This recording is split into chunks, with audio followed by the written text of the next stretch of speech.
जोङो गोबावैनो एसे खस्थ' सैसोनानै जानांबाय आरो बिदिनो खामानि मोनाखै नालाय जोङो दैयाव अराव खामला आरि ना थेबायनानै खस्थ' फानबायनानै जाबाय आरो।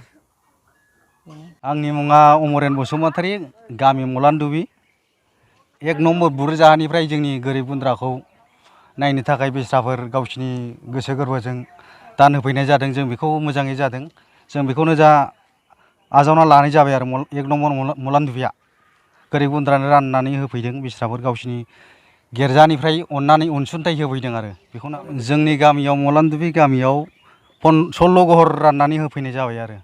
मानगोनां दिनै बे जोंनि मुराफारा फिल्डआव 1 नं बुरिझार बापटिस्ट चार्चनि जा मण्डलिनिफ्राय जोंनि गामियाव नैबे लकडाउननि सोमोन्दै दा गोजौनि बिथोन बायदियै बिथांमोना अनसुंथाइ होफैदों।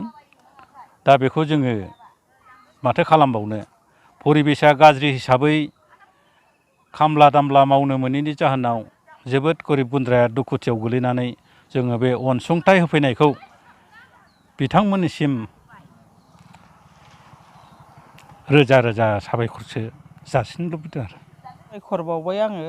दा जोंहा गैया, बिमा फिसा सानैल', अननानै होफैनायखाय आं साबायखर बावबाय। दा आलु, दालि, माइरं, साफोन। दिनै 1 नम्बर बुरिझारनि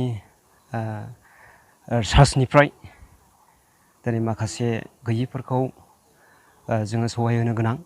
मानो होनब्ला बिसोरो खामानि एरि मोनाखै, खस्थ'नि गेजेरजों भुगिनानै नुनायखाय दिनै बे 1 नम्बर बुरिझारनि चार्चनिफ्राय जा हागौ दंनायखिनिखौ दिनैहाय बे गैयिफोरखौ जों दिनै सहाय होदों।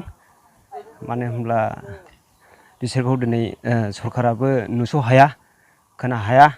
बे हिसाबै जायगानि जानानै दिनैहाय 1 नम्बर बुरिझारनि नेताफ्रा दिनै बेखौ सेलेकसन खालामनानै दिनै जा दंजायो बेखौनो गामि दरथामजों जों दिनैहाय बे गैयिफोरखौ होनाय जादों।